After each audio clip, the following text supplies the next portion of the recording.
Hey everybody, welcome to Close to the Heart here on YouTube.com. I am Jason Klaus. We certainly thank you for taking time out of your day to watch this. And we're kind of playing around with a different format. If you saw the last episode, you saw I did an interview with Todd Gilbert.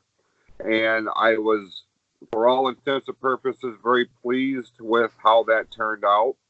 So I want to continue with that, and I think that this is going to be a more reoccurring theme specifically for the YouTube show is where I get to interview people. I get to have a conversation with people about a variety of topics. And my guest on this episode is somebody that certainly fills that bill. One of my favorite people that I have in my life, and just a tremendous dude. And I think you will find him equally as entertaining as I do.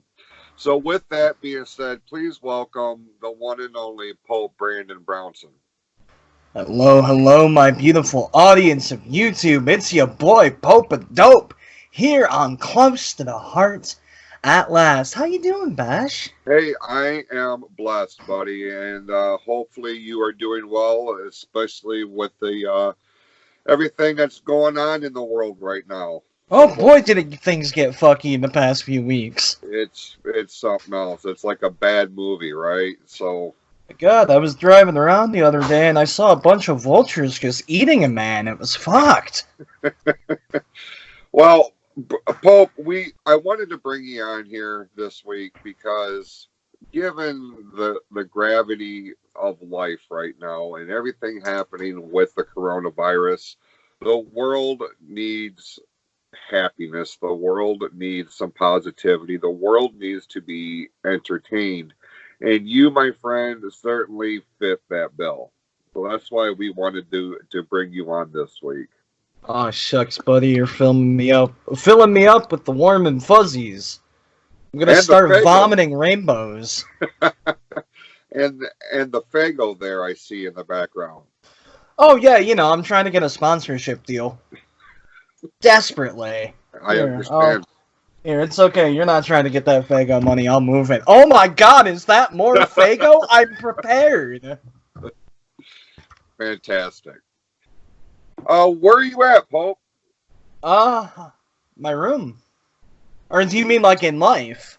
Well, no. I mean, are you in Clarkston? Where are you at? Yeah. I'm in Clarkston. I can throw a rock in any direction and hit Waterford. I'm right there on the border. At home, though, I imagine. Oh yeah, definitely. I mean, before the world went crazy, I hardly ever left my room. Y'all think I'm gonna leave now? Something that you've been planning for your entire life, and now here it is, this shelter-in-place gimmick, right? Dude, you are 100% right. All right. So, for those of you who don't know, for the viewers who don't know who you are, we say Pope. I call you Pope all the time. How did the Pope nickname come into play? So the Pope nickname is actually a very long-running inside joke to anyone who's familiar with my work outside of professional wrestling. I think you're well aware of how, let's call it, internet savvy I am. I am a bit of a savant when it comes to all things internet, to the point where my friends actually started referring to me as the Pope of the Internet, which is how all that got started. I used to have a hat and everything. It was like a squid and it was all rainbow. I wish I knew what happened to it. I did a few videos where I performed the character of the Pope of the Internet way back when I was doing the whole YouTube thing. I don't know if those are still up. Depending on how bad they were, I hope they may or may not still be up. I don't know. I haven't seen them in years. Take us through your childhood. You just alluded to the fact that you were very much involved with the internet, very much involved with YouTube. Now you got the music thing happening. But before we get there, take us kind of through the highlights of your childhood. Where did you grow up? What kind of things were you into? At age 5, I was born without a face. My parents weren't there. I just stole like 5 people's jokes. I'll give you a cookie if you can tell us who I just ripped off in the comments. In all seriousness, I was born in Pontiac, Michigan. A single mother, so a lot of my time was spent being raised by television and video games and whatever media I could pick up because my mom had to work all the time. Which just sort of developed a passion for dork stuff. I was really big into Spider-Man early. I was really big into like X-Men early. Marvel Comics really caught my attention. Power Rangers. And it was around 4th or 5th grade that I got introduced to 2 of the most important things I've ever been introduced to: professional wrestling and music. Right around the same time that I first saw the Sunday Night Heat before Backlash 2003, I also got my first copy of Metallica's Master of Puppets, which was 2 very life-changing events for me. They really helped set me down the path that I'm on now. The older I got, the more I started to find like-minded people who shared a lot of the same passions as me. On the music end of things, you've got people like Travis Reininger and Pat Modell. And on the pro wrestling side of things, I was able to find schmucks that you might have heard of: Bam Grizzly and Jeremiah J. Hughes. I met Bam Bam in 7th grade, and I either met JJ that same year or the next year. And through like-minded individuals, these things that I kind of liked quickly became addictions. I realized that realistically, the only thing I'm qualified to do is keep people entertained, so I started pursuing that really hard as a teenager. It was like 15 years old. I started uploading things to YouTube, which is really how I got my start as an entertainer as a whole, just uploading dumb shit to YouTube. And 12 years later, I still haven't learned when to quit, so... Well, it seems to be working out for you because, like I said, you are one of those people that when you walk into the room, you know that you're somebody. You have an aura about you. Even when you try to be incognito and stuff, dude, your personality just eclipses a whole room when you walk into it. Oh, shit. So, okay, we'll talk about the professional wrestling aspect because that's how you and I got hooked up. That's how we became introduced. You came to work for the MWO. Yep. Is the MWO your first venture, like a serious venture into professional wrestling? Did you? Absolutely. Was it? Way back in the day, I mean, me and Bam and JJ would record our little backyard DVDs, but as far as actual professional wrestling, where I was about to say where I'm not wearing sweatpants, but let's be honest, that's usually what I'm wearing at shows.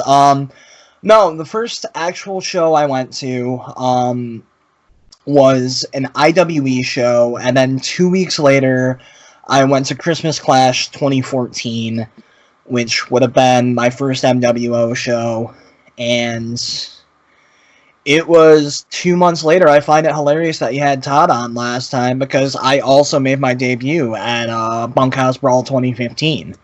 Wow. I remember the moment to a T. You came to me, you asked if I could do ring announce, you very carefully explained everything that I needed to do, and the look on your face when you realized, oh, fuck, this guy knows what he's doing, it was like dopamine. If I could take that moment, put it in a needle, and shoot it into my arm, I'd have a fucking problem. And, from there, it was off to the races we go. I don't need to tell you this, but to anyone who might not be familiar, I have done in-ring announce, I've done commentary, I've done manager stuff, I'm the former MWO commissioner. I miss my broom closet office. But I just tried to be as open-minded as possible with it. I realized that physically I should be nowhere near a ring in like a competition aspect. I'm great at getting punched in the face and kicked in the balls, but the second I start putting people in headlocks is the moment that the world's got a problem. So, I just tried to take advantage of whatever opportunities I could get to just have fun with it, live out a childhood dream. Well, that's just and this is what Todd and I talked about on the last episode. Is that's what the company was built on. It was the whole reason why we started this, was to give people an opportunity to live out their dreams, to to pursue something that they have a legitimate passion for. And no matter what role you found yourself in, or that I called you upon you for, the commissioner or commentary, bringing out, dude, you've knocked it out of the park every single time. Well, I appreciate that, Bash. Every single time. So we're gonna circle back around to the wrestling thing. I want to focus right now. Your other passion that was kind of introduced to you at the same time that wrestling did, or that really sunk its teeth in India, for lack of a better term. Cocaine. I was going the music route, but aren't they one and the same, really? I was just going to say I can see the correlation between the two. You talked about the Metallica album. Yes, Master of Puppets, the album that changed my life. Now, why is that? What was it about that album? What was it? The album itself? Was it the band? Was it the genre? What was it about that specific album that changed your life? I mean, before then, a lot of my musical experiences were just sort of whatever was on the radio. Mm-hmm. I hadn't really got interested in a particular band before then. I'd certainly never listened through a full album before then, and I think it was just the right sound at the right time. I was a angsty 12, 13-year-old kid who had a really shitty home life, so loud, aggressive music about how much everything fucking sucks really appealed to me, which is ironic, because after my Metallica phase is when I went through my hair metal phase, which I'm still going through, which is so polar opposite, but as a teenager throughout high school, I was really into heavy metal. I was one of those assholes who oh, that's not heavy. You're a gay homo lord for not liking that kind of music. You should be listening to Cradle of Filth, douchebag. And then, thankfully, toward the end of high school, I discovered Daft Punk, and I discovered Eminem. I discovered artists like MC Lars, MC Chris, a lot of just electronic music, more computer-based music, and that happened to be around the time I used to be in a band in high school that fell apart because our drummer was a douchebag. I love you, Cody Bauer, but you were a douchebag back in high school. You can't admit that. You apologized to me for it a couple years ago, you son of a bitch. But it was right around that time where I wasn't in the band anymore. I was starting to get into all this new kind of music, at least new to me. And I still wanted to make music, and not being in a band anymore, being in an area where there wasn't really much of a music scene, I kind of had to figure it out for myself. So I got FL Studio, and it's been probably 8 years since I made that decision, and I'm working on my 30th album right now. That's amazing. Absolutely amazing. So in this day and age, you just mentioned this is it a program that you have? Yes, FL Studio is a digital audio workspace, aka a DAW. It's essentially where I go and I make the music. Gotcha. Okay. I had to throw in a boots and pants beat for my dad. I love you, Papa. So now, I mean, with this program, you essentially do the whole thing by yourself. Is that right? Absolutely, yeah. I mean, I've gotten really heavily into sample-based music lately, so I guess you can kind of throw some asterisks around by yourself, but yeah, everything that I put out is me. It's been me either coming up with something from scratch or finding a loop I like in something pre-existing and building an entire new song around that. I've recently started collaborating with people, not on my work, but I did a couple songs with Todd on his new album, Out of the Shadows, which will be coming May 16th. Don't kill me if I got that wrong, Todd. I thought it was the 12th, but you... 12 for it, It's whatever. Hopefully we'll be allowed to go outside to pick the son of a bitch up. Yeah, I wasn't aware that you had collaborated with him on that album. I think it was through a Facebook post or something that you said, "Hey, I co-wrote this song or whatever. I wrote this song." I was like, I had no idea. I mean, I knew that you were involved in music, and I knew you had your own thing going on, but I didn't realize that you and Todd were working together. Is collaborating with another artist, do you find that to be less stressful for you or more stressful? I find it significantly less stressful, but I should also note that really the only person I've collaborated with so far is Todd, and he is just a dream to work with. He really is. Like, every single thing that we've worked on together, it was like I had the lyrics already sitting around, and it was a matter of like, hey, I tried to make a song out of this, but I'm real curious what it would sound like good. So here, do the thing. And every single time I've sent him something, he has completely blown me away. He has found a way to turn my shitty, angsty sing-song stuff into, like, really powerful, hard-hitting stuff. What's up, Joey? Yeah.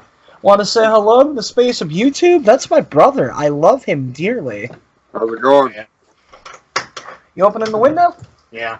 You know, it's like... Can you give me a heads up? We're live, pal. Oh. We're live, pal. Give me a second. Millions of people are gonna see this. Like, Ariana Grande is gonna watch this video. And now I'm gonna be embarrassed. There you go. Fuck, making me look bad in front of Tupac. I know you're still alive, Pac. Don't worry, you don't need me to look bad. Damn, he's right, though. Okay. Love you too, buddy. Have fun on the stream, or whatever. I will. Guys, we're gonna do whatever. I love that kid so much. A run-in of sorts, if you will. Motherfuckers are trying to steal my pop. It's all right. It's all right. You got plenty of pop. We've seen it at the start of the show, right? You're absolutely right. Okay. How many songs on Todd's album did you work with him on? Was it just the one, or? I believe that on Out of the Shadows, the two I did with him were Monsters and Summer Somewhere. Mm-hmm. I think I've had one other song appear on his previous album, not the Undesirables album, but his last solo efforts. I believe that one was called I Don't Mind. Please don't hit me if I got that wrong, Todd. Yep, I think you're right. All right. Another layer to Pope that I did not know. And I'm fat, so I've got layers. All right, well, focusing back on your music, your 30th album. My goodness. I really don't know when to quit with this bullshit. But obviously it's something that you're passionate about, right? Because I've never recorded an album. I've never done anything like that. I have no idea what kind of detail and what kind of work, goes into something like that. I mean, I've done other things, other, realms of entertainment, and I know what the struggles can be, like putting on a wrestling show or doing a podcast or doing, something like this. I can't imagine how much is involved with putting an album together because, man, literally putting all of your heart and soul into a project. So for Yeah. you to do 30 albums, I mean, how many songs do you average on an album? Is it just like one or two songs? Is it, I is it an LP? Talk me through this. On the low end of things, I think the lowest amount of tracks I've ever done for an album is 4, and that was my first pop EP, and there's a reason I only put 4 songs on there, because the world didn't need too much Pope Goes Pop. Give me just the flavor, baby. But on average, I try to go about 6 songs an album on the lighter end of things. On the heavier side of things, I think my record is like 22 in an album. And that was an album where a lot of it was me going back to some of my older songs and being like, okay, I made this back when I was still kind of shitty. How will this sound now that I'm titty? Right. But no, typically the process, depending on how inspired I'm feeling, like there was, I think it was 2018, where I was averaging an album a month. Sometimes I can only put out like 2 or 3 in a whole year. It really all depends on how quickly everything sort of snaps in my primitive monkey brain. I normally have a pretty solid idea of what I want to do with something once I start to fiddle around with it. The problem comes in actually making that happen. Thankfully, my mother has many times called me the most stubborn son of a bitch she's ever had the pleasure of meeting in her life, and that is 100% my strategy with music. Just brute force it until you get the product that you want, you get the product that you're happy with. Right. And some days you're punching through balsa wood, some days you're trying to punch through a brick wall. A very good analogy. I can totally appreciate that. Can totally appreciate that. Now, to promote your music, obviously a lot of it is done through the social media aspect, I'm sure. I've never seen you advertise a concert or a live show or something like this. Is it because I missed it, or because that's not something that you're doing? It is something that I've always wanted to do in a more a solo kind of way. It's something I haven't been able to quite figure out, though. Unfortunately, producing music and DJing that music are 2 very different skills. Mm-hmm. And I certainly don't have enough of a back catalog of songs with vocals to go and perform that live. It's something I've always wanted to do. It's something I've always strived toward doing. It's something I've always low-key been meaning to ask people to collaborate on, but I have really bad anxiety. So ultimately, at the end of the day, my drive is my best quality, but I am my own worst enemy when it comes to getting shit done. Okay. Let's focus on that for a moment, if you don't mind. Hit me, sunshine. And if you want, you don't have to talk about this if you don't want to, but this is an aspect with you that I find, I'm choosing my words carefully. It puzzles me because you have this over the top personality. You are so funny. You are so witty. People absolutely love you. So I struggle to figure out, because you and I have talked about this with the wrestling aspect. Your anxiety starts to kick up. What is it about doing something? And I find in talking with you that it's a lot of times dealing in a public forum, whether it be commentary or ring announcing, working for the wrestling company, but being out on stage, and talking about your music and doing a live show. I can kind of see on your face that you're starting to get anxious just talking about it, and I wonder why that is. What is it that makes you so anxious? Do you think?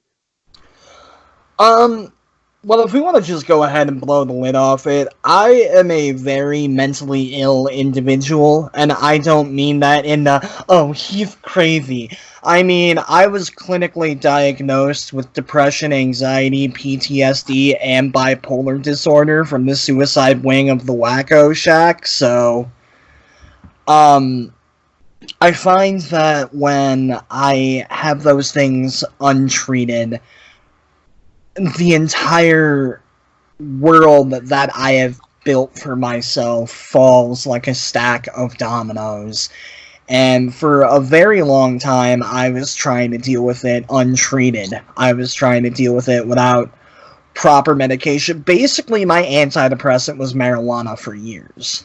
That was all I did to really handle it. I just smoked a joint and I went about my day. I smoked a bowl and I went about my day, ignoring whatever was going on in my head to the best of my ability. Unfortunately, the problem with that is that marijuana might give you kind of a pop in the short term, but it's not producing the chemicals that you need in your brain for your brain to work like a brain and not a sad pile of depressed gray matter that can't figure out its asshole from a hole in the ground.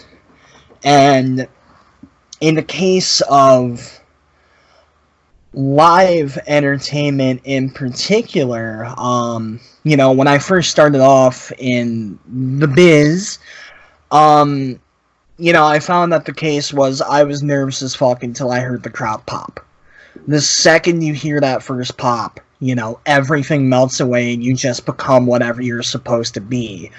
My problems started coming along when it became the opposite of that, where I was cool as a cucumber, ready to go, until I heard that crowd pop.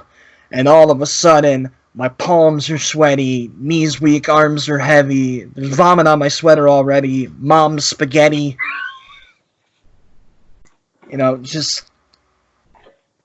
I found myself overtaken by a primal fear almost, just because I could not. And being of decent minds right now, I can realize everything that's about to come out of my mouth is 100% bullshit, but in the moment it's kind of hard to tell yourself that. I'd hear that crowd pop and every atom within me would just scream, what the fuck are you doing? You do not deserve to be out here. Who are you? What have you done to earn this, you fucking mud show slinging greenhorn talentless fuck? Is it a fear of failure? I think it's more a fear of success. I have a very long history of self-sabotage without realizing that that's what I'm doing until it's too late. In really any avenue of entertainment I've tried, my biggest challenge has been overcoming the monkey on my back and the devil in my head. With YouTube, stand-up comedy, professional wrestling, music, whether it be the hip-hop thing or the dance music thing, writing, anything I've tried, I get to a point where I get my foot in the door, and then I just slam that motherfucker on my foot. That's been the problem that I've been trying to overcome my entire life. I get to a certain point of success, and then I just slam that motherfucker. That makes sense. Some people might be watching and they may think, man, that's the dumbest thing I've ever heard. But if you're of that mindset, it's because that person has not been in that situation, whereas you have been in that situation in a number of different genres. The wrestling's one thing, the music is another. You talked about comedy. I mean, I think you would be a fantastic stand-up comic. But I also understand, especially knowing you on somewhat of a personal level, and by no means am I trying to come off as Dr. Phil or something like that, because I am certainly not on that level by I mean, any you've got the hair stretch. for it. Well, I'm better looking, but that's neither here nor there. Absolutely. That's neither here nor there. Um, but what I do, one of the reasons, Pope, why I wanted you on the show, I mean, there was a number of reasons, right? But one of the reasons was you and I have had personal conversations, and by no means am I going to get into what we talk about. That's none of anybody else's Oh, business. fuck it. Go into it. We can talk about my erectile dysfunction. Um, I have seen, especially from an outside looking in, the various times that you have slammed the door on your foot, as you said. We were in the middle of different programs and angles, and ideas of going to the involved in the MWO show, and then you kind of pulled yourself out of it. You kind of scaled back a little bit. I remember specifically we were live. We were doing a live show on ONTV, and I had you on commentary. And May I defend myself here? I know exactly what you're talking about. but there's no defense needed, brother. There's no defense needed. Now I do know because there was an F-bomb slip, right? No. Here's the thing. I went back and watched the tape. I never said fuck. But Jordan J. fucking Scavone convinced me that I said fuck. So I damn near shit my pants on live television for a fuck that never was. Fuck. I Still chaps my ass. I am a fucking professional in a situation where I can't swear. And this dude got me to think that I broke hard. I remember that because I was backstage. I was producing something backstage, and I don't even remember who it was. Whoever was doing the ring outs, it may have been Clint. I don't remember. Somebody said we need a replacement for Pope.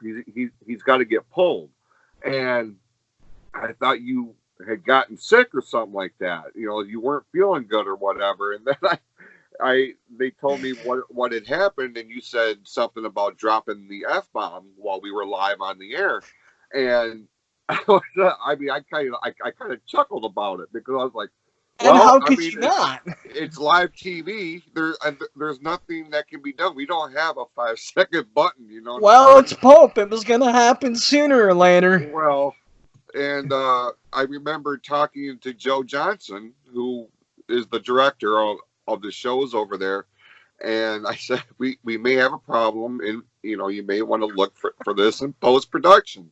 And he said, I'm so terrified to talk to Joe. Holy shit! I know you were, and I remember telling you. I remember actually grabbing a hold of you. You did, and I'm like, stop!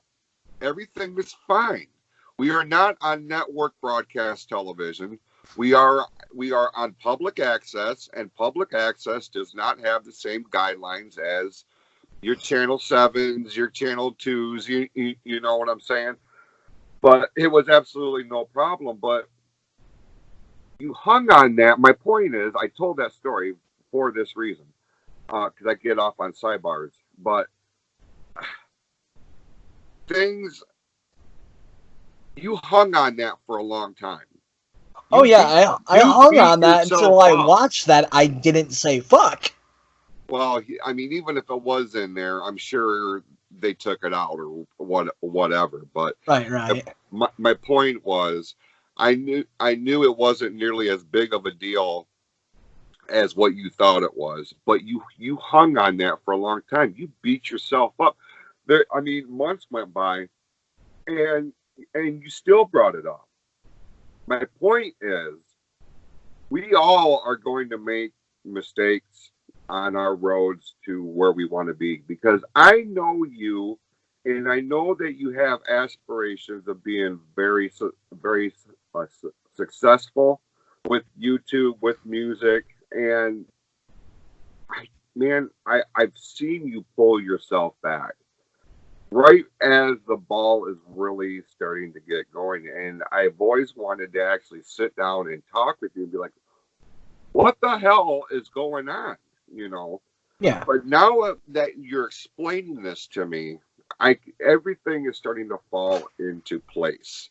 Now, you alluded to the fact that a lot of the reason why, or part of the reason why you were kind of pulling yourself back, slamming that door on your foot, is the shitty childhood. Now, is that because your dad was not in the picture? Your mom worked all the time? I mean, what was it specifically about your childhood that you would chalk it up as not being a good one? Definitely a combination of things. The big one is that the individual who my mother wound up getting married to was, I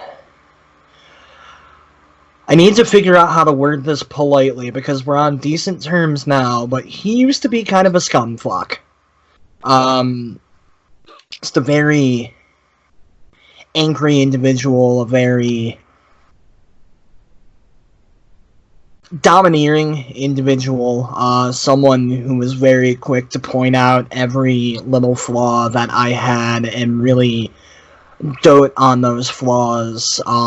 Things would occasionally get physical, and unfortunately when things started getting really bad is when my mom started going back to work after having my siblings. I'm sure not having my dad around for the first while of my life, too, was another contributing factor to that. It's kind of hard for me to look at that objectively, because as things sit right now, I love my dad, he can do no wrong. My dad is the shit, and I love that man to death. Hey, Dad, can I borrow $20 when you watch this video? But no, a lot of this kind of began by having this force in my life who was constantly telling me that I was just this dumb fucking talentless faggot who was never going to amount to a goddamn thing in the world. Boy, he really hammered down on that gay thing. Which is funny, because I love Dick. He knew! Well, listen. I can understand that, and I can appreciate why that was such a contributing factor to the way you viewed things, the way you took things. We are all our own harshest critic, right? I mean, I am. Yeah. I go back and I listen to my stuff and I watch myself and I, oh man, what was I thinking here? I should have done this, should have done that. But with that being said, real quickly, before we go off of the childhood thing, just because I don't do this often enough, so I feel like if I do it in public, it'll have me all squared up for a while. A huge thanks needs to be given out to Bam Grizzly and his family, Backwoods Bam, whatever the fuck he calls himself now. You know, during some of the roughest years of my life, I basically lived at his house. His family accepted me as one of his own.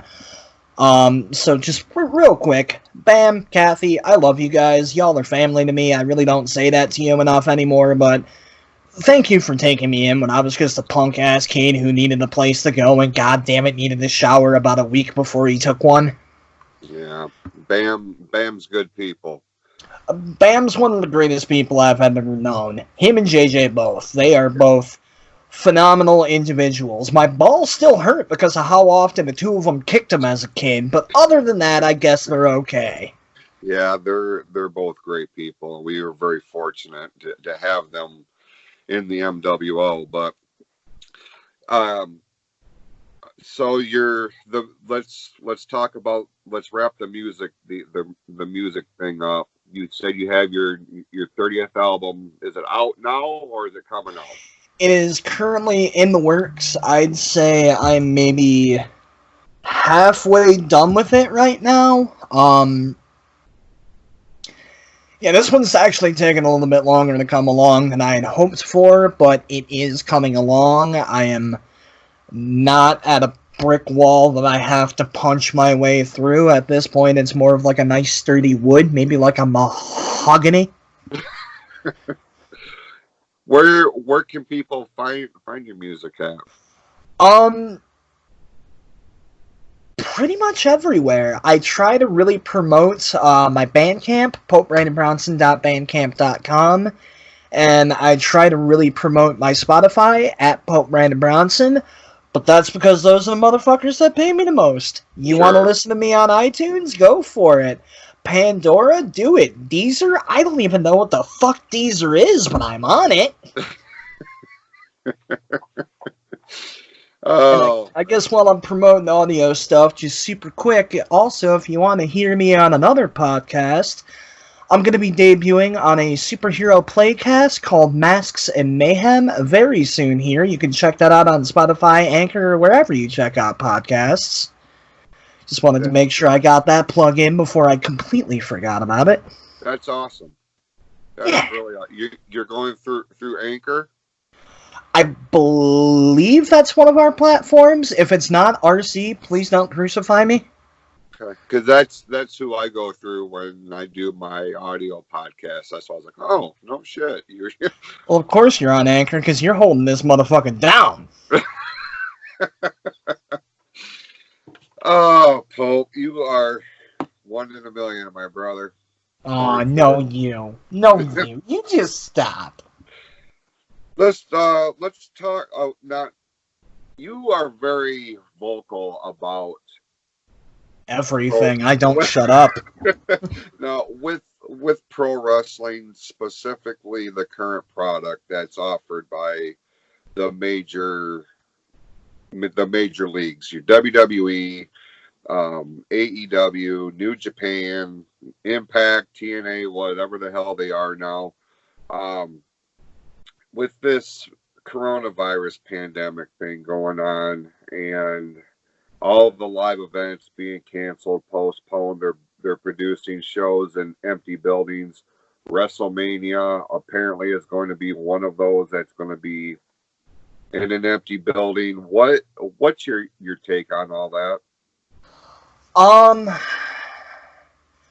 I mean, first of all, why did the WrestleMania with the cool theme have to be the one that gets dialed back? We couldn't have had, like, WrestleMania play button emoji be the shitty one. Why is it gotta be the pirate one? I was ready to play a cool stage on 2K. Joking aside, though, obviously I'm really concerned about how things are going, but if anything, I think that this goes to speak to the transcendent nature of pro wrestling. You know, the world feels like it's ending right now, but pro wrestling is finding a way to go on. You know, it's like the cockroach of the arts.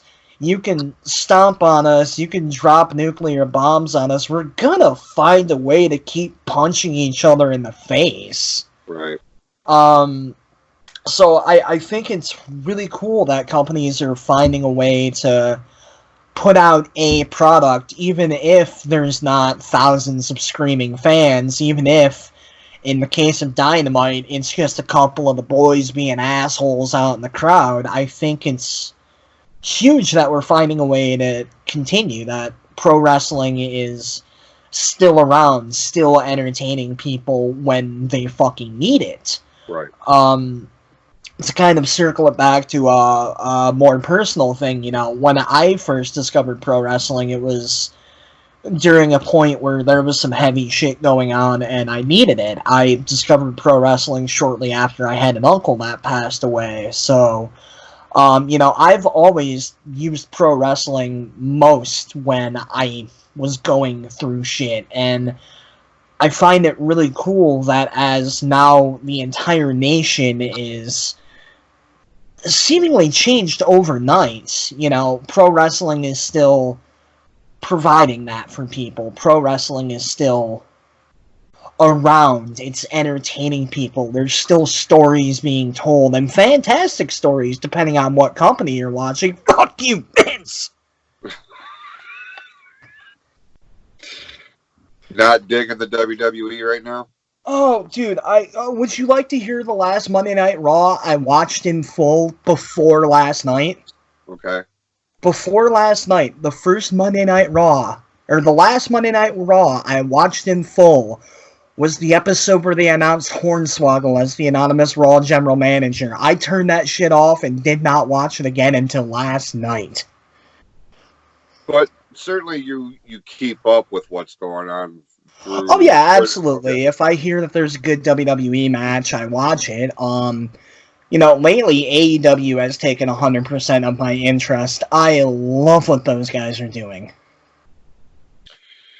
Well, I mean, that's the cool thing about wrestling is, there's going to be something for everybody, especially with the emergence of All Elite Wrestling, and they have been trying to establish themselves specifically as an alternative to WWE, which, I mean, still, regardless of what you think about it, it is the biggest company in the world as far as it's top of the pops. It has been for years.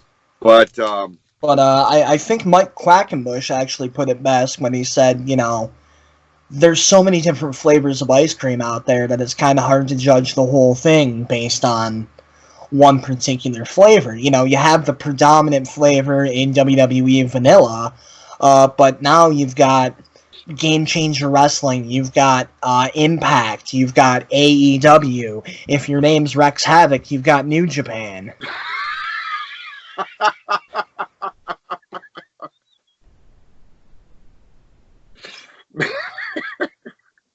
Tell me I'm wrong. Tell me I'm wrong. Rex Havoc loves New Japan like I love KFC, and look at me, I fucking love the Colonel. Rex does love him some New Japan, that's for sure. Rex Havoc is the only person who bitches about WWE more than me, and I love him for it. Yeah. Well, listen, you're not going to please everybody, and this is a topic for another day, and I'll probably bring you back on. Fuck yeah. to address that. Because you heard it here first, folks. Better unsubscribe now, or you're getting more of my dumb ass. No way, man. I think my numbers are going to improve because of this. So, but I hope so. Yeah, me too. Nah, all joking aside, wrestling, the whole wrestling thing, there's something for everybody, and it's okay to like multiple things. You don't have to be brand exclusive. You don't have to be company exclusive. It's okay if you're watching, multiple different promotions and different offerings. I mean, when we were kids, kind of dating myself, the territories were still a thing, So, I mean, we grew up on the WWF, but we were aware of the NWA. We knew what the AWA was. That's how far back my memories go. I remember Memphis and all the different promotions that were world class, over in Dallas, because of wrestling magazines, which I think there's only one now, that being Pro Wrestling Illustrated. But you look through my office here, I got crates, 35 years worth of magazines. But you just fucked up by telling me that. I'm gonna come over, and you're not gonna be able to get rid of me for a while. Well, that's perfectly fine. I just found a box of VHS tapes. We were cleaning out down here, and I found all my old WWF tapes. I found a lot of old MWO footage that has Rick Cartier just jumping up and down excited because he very much a historian, right? And he really wants. I could tell stories all day long, but until you see it, you're like, oh my God, this puts it in perspective. So now we have a documentary really starting to ramp up here, trying to get things filmed. And But When I Had Hair, the Jason Klaus story. yeah, hey, I won't, but there's a picture on my wall in here that Todd Grossbauer and I did a photo shoot for WrestleMania 1 back in '95, and Yeah. no kidding, yeah, I had the long hair and Oh, that's beautiful. yeah, yeah. Anyway, my point was before we got sidebarred. My bad. We're getting back to a point now. It's not necessarily territories, but you have different options. If you're not digging what they're doing on Raw and SmackDown, you know, NXT filled that void for a little bit. NXT is, you know, has a lot of talent on there. Now you got your AEWs, Major League Wrestling. You know, can't ignore them. They're doing some cool stuff. So we're getting Ironically enough, back to that. NWA again. Yeah. In Gotta give them a shout out. They have Dokken in their theme song, so they have my respect. Right. Speaking of respect, sir, and we're going to kind of wind this down for right now. But speaking of respect, and this is me talking to you, just with a lot of other people listening. Brandon, you are without a doubt. They broke the mold when they made you. And what I mean by that is there is nobody in this world that comes close to you in terms of your passion, your dedication to the things that you are invested in one way, shape, or form. You have a absolute heart of gold.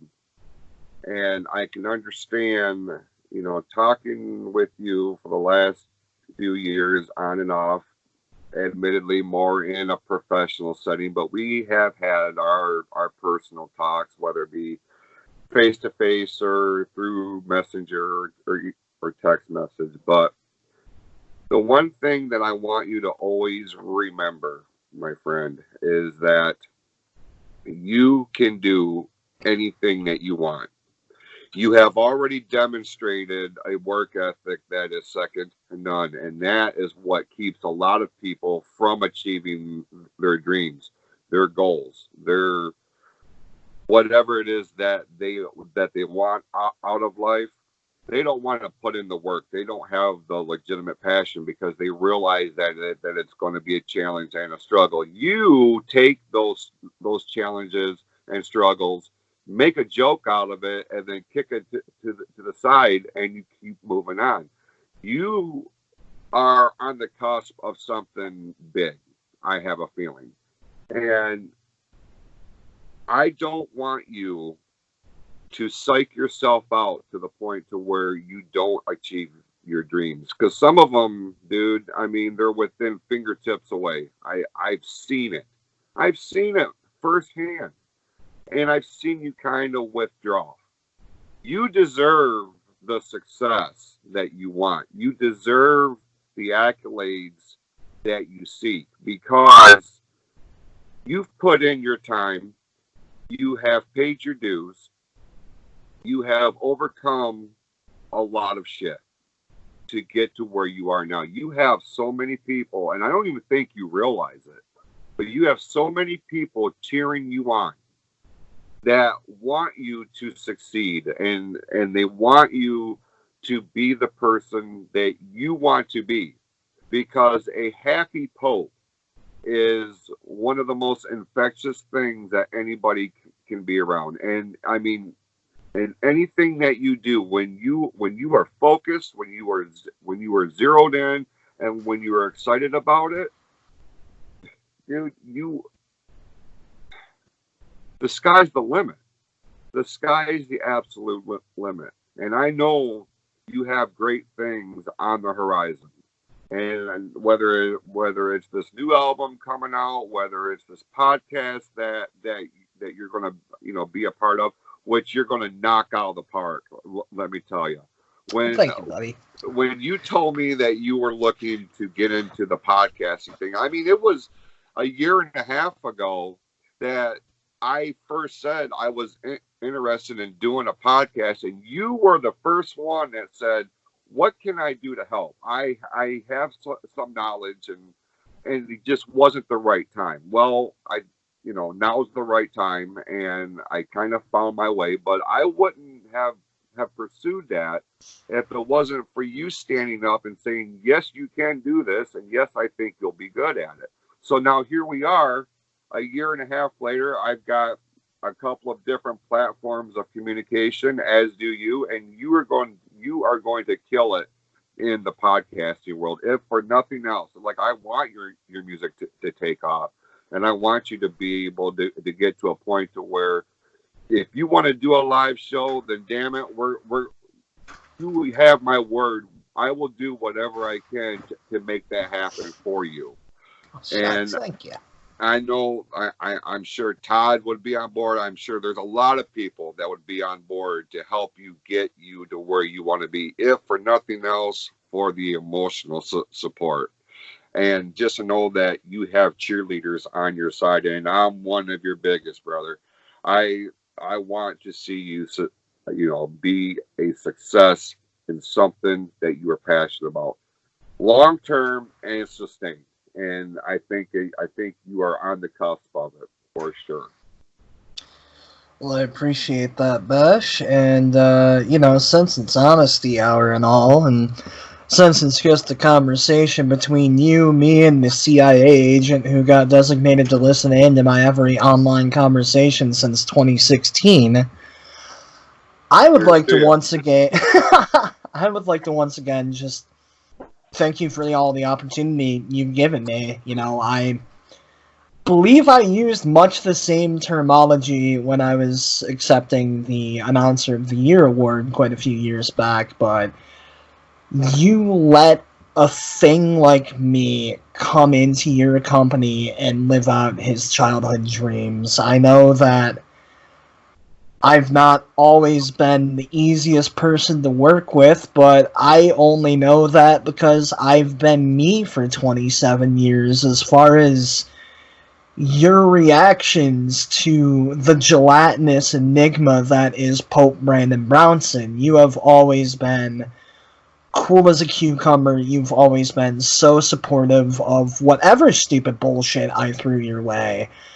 And that means more to me than words can ever say. I love you, Dad. Oh, man, listen. I said it before, I'll say it 1,000 times. You are one in a million, and you are an absolute pleasure. I mean, it's a privilege for me anytime we have a chance to work together in the wrestling genre. Now that we have this avenue happening, I think our paths are going to cross, a little bit more frequently. Especially now that I'm in the podcasting thing, you're going to do the podcasting thing. But I appreciate your kind words. Certainly not necessary by any stretch of the imagination. All I did was give you an opportunity. What you did with it was 100% on you. And if you push it too far, I'd let you know. But I hope so. I think that you like having a company. Well, there are days. All right, that's when I pull my dick out in the ring and scream, "Alex Steele, come on out!"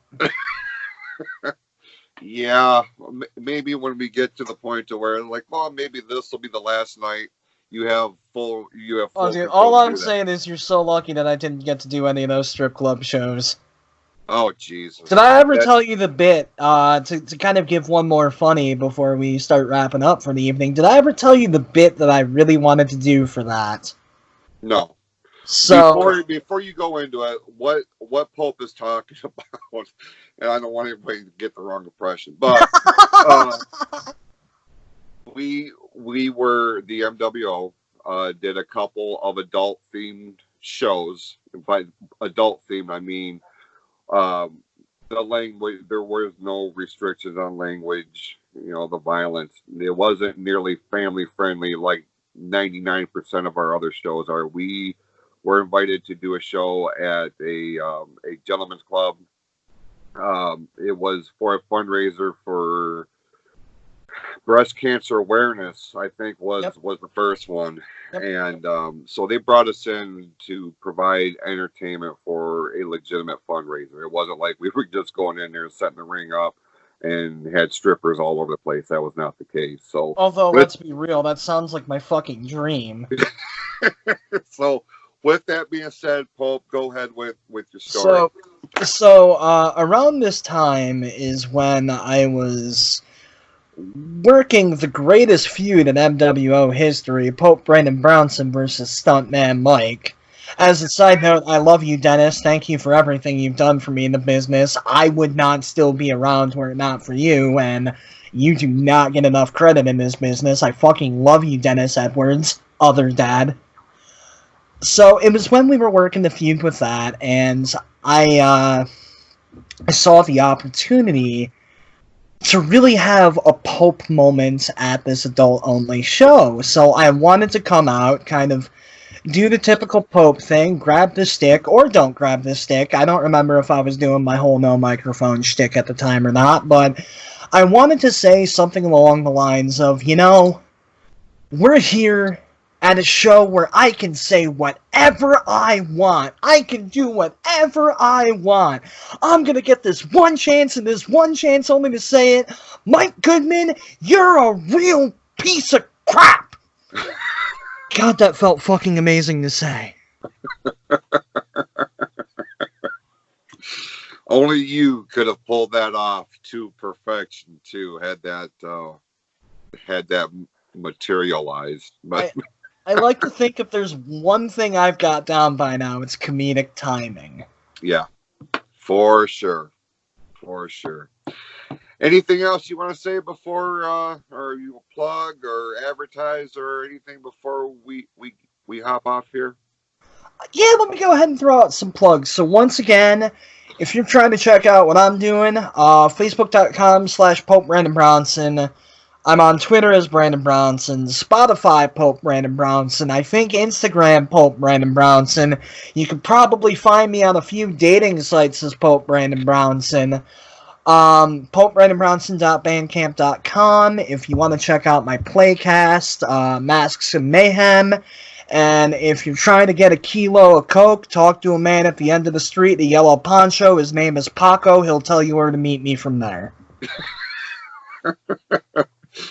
All right, brother. Well, I certainly appreciate you taking time out of your day to be on the show. I'm sure, every single person that watched this took something away from it, good, bad, or indifferent, right? There was a lot of chuckles on here, and that's what we really wanted to aspire for in this episode, and you delivered like I knew you would, man. So, thank you, brother, and thank you again for having me on. I've wanted to do this since you first started doing the gimmick. I'm happy that we could finally get something going for us. Well, the pleasure is all mine, and it's, as always, and no matter what we're doing, absolute privilege to sit down with you and talk with you for a little bit here. Certainly not enough time. We could be here for days, right? But Pope, you are one in a million. We wish you the absolute best. And, we will be in touch. I have no doubt we'll be on each other's shows, from here on out in different aspects. So with that is Pope Brandon Brownson, ladies and gentlemen. And you heard the rundown of where you can find him on social media, Facebook, Twitter, Instagram, Spotify, the whole 9 yards. We certainly thank you for taking time out of your day to watch the show, and stay tuned with us. Follow us on Facebook at Close to the Heart. You can drop us an email at closetotheheart@gmail.com, and check out the Close to the Heart podcast on Spotify and Anchor.fm. So with that,